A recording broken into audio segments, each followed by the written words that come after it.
Assalamu alaikum wa rahmatullahi wa barakatuh.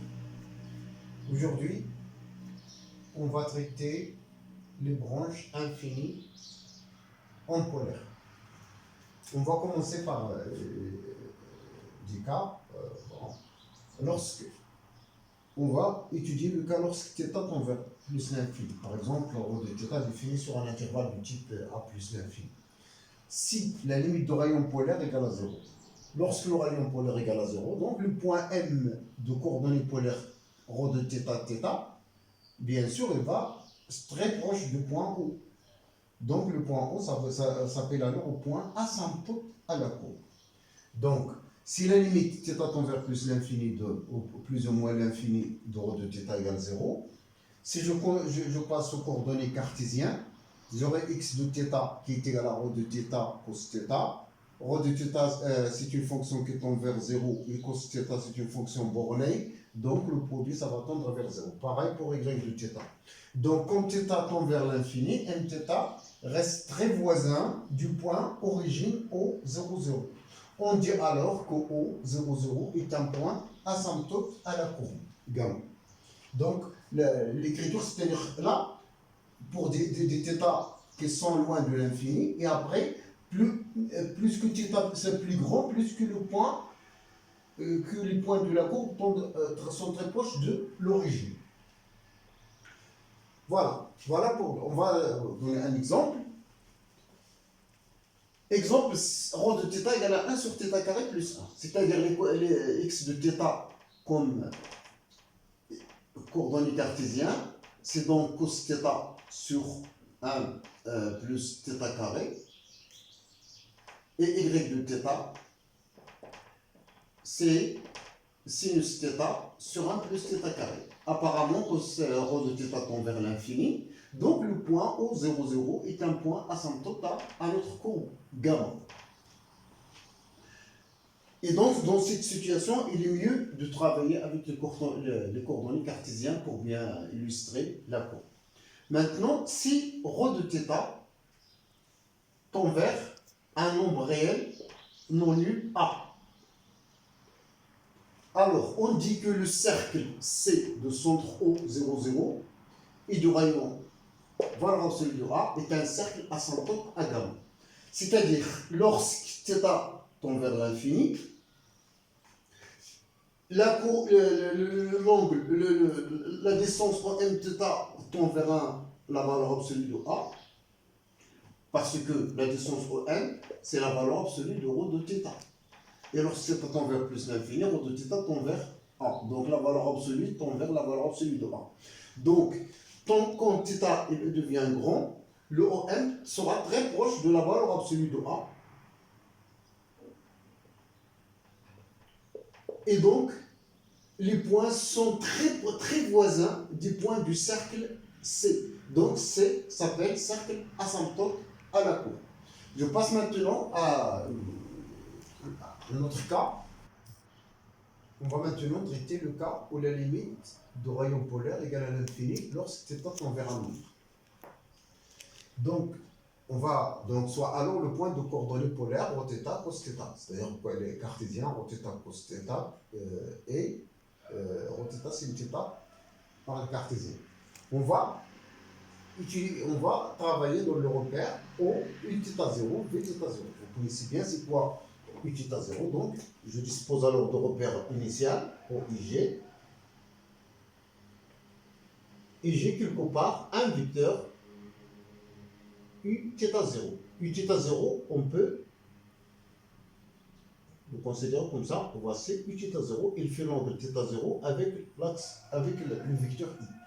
Et le V, c'est toujours le vecteur qui lui est perpendiculaire dans le sens de même langue. V θ0, ce sont des choses fixées alors.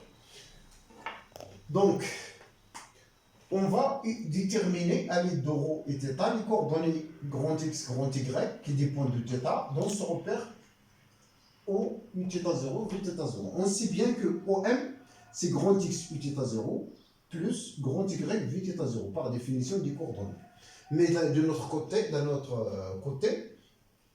OM comme vecteur, et ça c'est une base orthonormée, les vecteurs normés, Donc les coordonnées de l'abscisse, c'est OM scalaire Uθ0 porté par Uθ0, plus OM scalaire Vθ0 porté par Vθ0. Et si je calcule ce produit scalaire, c'est le produit du nombre fois le cosinus de l'angle entre eux. Et l'angle Uθ0 a pour mesure θ, Uθ0, Uθ pour mesure θ0 moins θ, ou θ moins θ0, cosinus ne pose pas de problème. Mais là, je dois préciser l'angle. Donc, si je fais le produit scalaire de Uθ scalaire Vθ0, c'est alors le produit du norme fois cosinus de l'angle Uθ Vθ0. Et là, j'emploie la relation de Charles dans les angles. C'est donc Uθ V Uθ0 plus l'angle Uθ0 Vθ0. Et donc, là, c'est pi demi. Vous voyez, c'est cosinus de pi demi. Et l'angle Uθ0, la mesure, c'est θ0 moins θ. Et moi, je fais θ, je renverse θ moins θ0. Et vous voyez que c'est la mesure ici de l'angle. Donc, je dispose alors des coordonnées en fonction du θ. X de θ égale à rho θ cos θ moins θ0, l'abscisse, dans le nouveau repère. Y de θ, c'est égal à rho θ sinus θ moins θ0. Donc, on a nécessairement la limite de x de θ égale à l'infini. C'est facile. Lorsque θ tend vers θ0, cette différence-là tend vers 0, le cosinus va tendre vers 1, et donc il nous reste la même valeur de la limite que rho de θ. Maintenant, pour le y, on a donc deux cas à distinguer. Le premier, deux cas se présentent. Le cas où la limite égale à un nombre qui appartient à R. Dans ce cas, on a donc une composante qui tend vers l'infini et alors dans le temps vers un nombre fixe, réel. Donc, gamma admet une asymptote d'équation y égale à L dans le repère, le nouveau repère. Si y de θ tend vers l'infini, on a alors les deux composantes, les deux coordonnées tendent vers l'infini les deux. Donc, je dois calculer la limite de y de θ sur x de θ lorsque θ tend vers θ0. Dit calcul facile, le quotient, le rho de θ va se simplifier, donc on obtient tangente θ moins θ0 qui est donc 0.